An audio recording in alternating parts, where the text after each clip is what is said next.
To Lifehacks for Expats. This is Daniel here, and I am so privileged to be joined today by Richie, who actually has a full-time job working in economic development. He's an expat in London.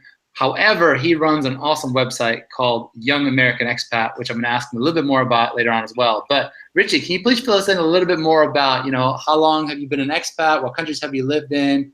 And what have been some of the best experiences you've had as an expat? Yeah, of course. Hi, guys. So I'm Richie Santos, and I'm originally from the US, but I've lived in 6 countries. I have actually spent more time outside of the US than I actually have in the US. So the 6 countries that have been the Philippines, Argentina, France, Spain, the US as well, and then in the United Kingdom at present. So I've been in London for the past 6.5 years. And as you were saying that, so I mainly have a day job doing economic development work for a management consulting firm, but I do a lot of other things on the side as well. And actually last year, about June of last year, I founded YoungAmericanExpat.com, which to be honest was just a hobby. I liked the name. It sounded really cool. I said, you know what, I'm just going to buy the name and weekly and just use it. And I didn't really have a plan initially, but what ended up happening was, because I didn't really have a template, I didn't want to kind of create a travel blog like everybody else, because I just kind of liked the name and I just wanted to kind of tell my story. A few things happened. So for example, I opened an Instagram account with it around the same time. I started doing some media work for my day job. So by default, I also became a seasonal writer, more or less, as well, and also interviewer. So I kind of eventually started doing that, and eventually kind of morphed into what it has become as of now, which is basically, it is a showcase of the lives of young Americans who are currently overseas, primarily in their 20s and 30s, whether they're abroad for studying, whether they're abroad for work, or love. And it could essentially be hybrid of that. And what's really interesting is what I'm finding is a lot of it is love. So in reality, it's now a showcase of those lives. I mean, initially it was my life. And then later a friend, Colleen, who lives in Madrid now, she's an American as well in Madrid. She got on board and helped me out. And now we're starting to showcase the lives of all the Americans abroad who are in their 20s and 30s primarily, and also not just the current ones, but we're starting to experiment with also stories of former young Americans who went abroad years ago and stayed, fell in love or whatever, and now they're pretty established in their careers whether it be in London, whether it be in Madrid, or whether it be in Asia, wherever. I mean, there's amazing stories out there, because, I mean, you'd appreciate this, Dan. There are approximately 9 million Americans overseas. Oh, wow. Nearly the population of Sweden. So it's just, imagine if the US expat population was a state, it would be the top 10. I think it would be number 10 or 11. I think it's just right after New Jersey. So just to give you an idea of how massive the population is. I mean, America's a big country already, but the thing is, you don't hear the stories, and especially you don't hear the stories of the younger ones. So that's essentially what Young American Expat is. It's a showcase of those lives, because a lot of people abroad, a lot of Americans abroad, doing wonderful things, whether they just are young or whether they were there a long time ago and now are pretty established in the field. So it's essentially what my side mission is, essentially, with this. That's awesome. Can you share with us a little bit more about some of your most challenging expat experiences? Like, obviously, you've lived in several different continents. What is that? Four different continents. And also share with us maybe your most challenging experience that you've had so far as an expat. Yeah, I think there's a lot. It's a very hard question, but what I would say is, I think what for some people, I mean, I was born in the U.S., where I come from a first generation background, for example. I mean, one obvious one is America is a very diverse country. I mean, it's not just a cookie cut of what people will identify, and it's not just a certain group, but also within a certain group. I mean, historically, when you think of the term expat for the American community, you have the stereotype, even in America, like what Americans in the U.S. think of their compatriots abroad. They see this image of a very wealthy, usually male, who gets a job to go to some beautiful country overseas, has to bring the family overseas, leaves the poor wife at home with the kids. They get a lot of money every month, and the wife gets bored and decides to write a travel blog or does something in the community. That's what, and generally it's still a stereotype to this day in terms of what, when you hear the term expat, maybe not just in the US, but UK, you know, many developed countries, you think that term like, oh, so-and-so's in some beautiful country abroad, getting paid a ridiculous amount of money with a beautiful house, maids, driver, and the kids are going to international school and all that. But that's not true. I mean, from the U.S. point of view, the 9 million Americans that are abroad, we're not all wealthy. I'm not wealthy. We're living our lives, especially the young ones. So like even the ones that have established themselves, when now that they're more established abroad, they were not once wealthy as well. I mean, they had to build their careers, build their lives in a country that's not their native one, and in many cases language was an issue, cultural differences were an issue, but they managed to kind of persevere. And with people like us right now, especially the younger ones, it's an ignored representation, because when you hear the term expat, not just in terms of what the news articles say, not with just the resources available to expats, it tends to focus on that stereotype of the older, wealthier ones who get sent abroad, which there are those people abroad. But also, let's not forget the other ones as well. So it's kind of trying to show, at least from the American point of view, that we're a diverse group, not just coming from a certain whatever background, but also socioeconomic, racial, various parts of the U.S. as well, because not everybody is from California or New York. You know, there's a lot of diversity and in various ways. So I think it's the kind of showcase that there are people from all over abroad, and we're not just wealthy people writing travel blogs trapped at home and making a lot of money or something. You know, we come from all backgrounds in various ways. Brilliant. And from the 6 countries that you've lived in, what would you say is what was your favorite country that you lived in? And where would you want to, like, if you got a chance today to move to any place in the world, where would it be? Yeah, that's a hard one too. I would, because every country, I mean, this is a very diplomatic answer, every country is very unique, and every country has had a very positive, and also I learned a lot in every experience, whether it be good and bad. But, this is such a hard one. But if I had to choose, to be honest with you, I think Spain, well, besides the US too, but like Spain, I love Spain. I mean, it's part of my personal background is from there. I feel like it's at home. It's a very beautiful bridge. It's kind of like they say, it's kind of the gateway to the Americas in many ways. And it's just, I have a lot of friends there, family. It's just, it feels very familiar to me. But to be honest with you, I liked every country I lived in. I mean, whether it was good experiences or bad, or you learn from everything. So I think, if I had to choose one, it would. Okay, so what would you say? I mean, is it the Spanish culture, like that they're so they're so social, or I mean, what is it about Spain? The weather, what is it? Oh yeah, everything you said. Literally everything you said. I mean, the weather. I mean, I live in the UK. I've been in the UK 6.5 years now. I would, anything that's not this, and it's basically most of the world would be much better in terms of weather. So Spain obviously has very good weather. The culture as well is very laid back. Generally, it's very. I'm like that too. Like on a personal level, for example, like I'm usually late. Spain is perfect. You're always on time here, huh? Yeah. I am very like that. Like I'm late and just generally relaxed on a personal level. So it's just that, and it just feels it's a beautiful culture as well. But let's not just with the similarities I might feel to it, but just the I just absolutely love it. But to be honest with you, my life in Argentina was amazing as well. I love France as well. The UK just generally has been good to me. It's taught me a lot. The US obviously, and the Philippines as well. I mean, it's very interesting. They're all unique. But if I had to really choose one, probably Spain. So you've lived in 3-4 different countries that have different languages, right? Do you already speak English and Spanish as well, or? Yeah, I speak English. Obviously, I speak Spanish.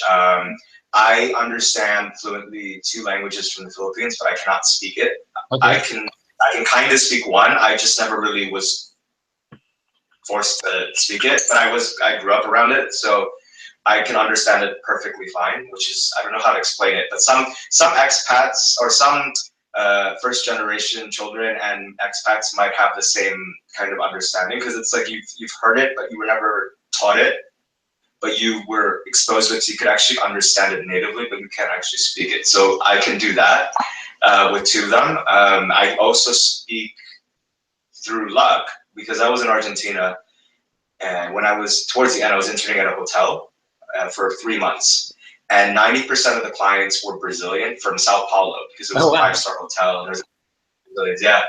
And actually through that experience, I appreciate it now, because back then I didn't like it. I was like, this kind of sucks, but it taught me Portuguese. So like it's very similar to Spanish, so I was able to pick it up. And actually my Portuguese is better than my French. And I took French, and I studied in France too. So like I actually, and I never studied Portuguese ever. So I could speak Portuguese as well if I have to. Although it's mixing a lot of Spanish. I know French as well. And in London, when I first came here, I went to SOAS, which is a School of Oriental and African Studies, to do my master's. And I decided to take Arabic for a year. I mean, it's not good. I've completely forgot. And do you feel that learning a language is super important, is like really key to understanding a culture and their people? Like first kind of learn the language, and then you can kind of get a feel for their people better? Oh yeah, absolutely. I mean, the problem, many people who speak English, Spanish, the major languages, I'll call it, they may not feel that they have to learn something else. But I personally feel that it is so important. You may not have to learn the language completely. I mean, but if you go, like from a business point of view, or from just a personal connection point of view, if you're going to want to do something abroad with somebody, if you could even just like say a few words, that would break down the barrier and just build that connection. I mean, when I travel for work, or when I'm dealing with international clients, and I'm talking, this is my day job.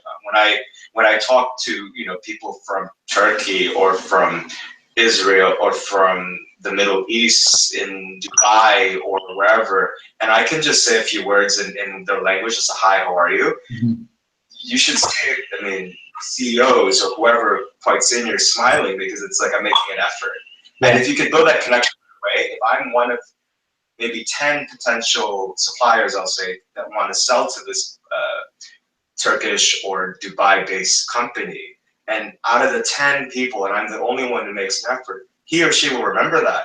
It won't guarantee that I'll win it, but just right away, just you trying to make an effort. It's just that trying to build any connection is an important skill that anybody needs to do in terms of selling, but not just selling, but just any business or personal reason. It's just building that connection right away.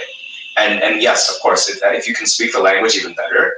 I mean, when I do business in Spanish, it's helped me get a lot of opportunities that most people can't get. But even if languages I don't speak, like I said, like when I've been to Dubai, or when I went to, when I'm dealing with other international clients where I don't speak the languages I said earlier, I am able to at least try and just say a few words. Even German, like when I've been to Germany so many times, and I can at least order things now. Like it's not good, but at least I try. So, and that's the thing, is we struggle as an English, if you speak English now, it's like, but no, at least build that connection, whether it be for work or whether it be for personal. It will make a huge difference.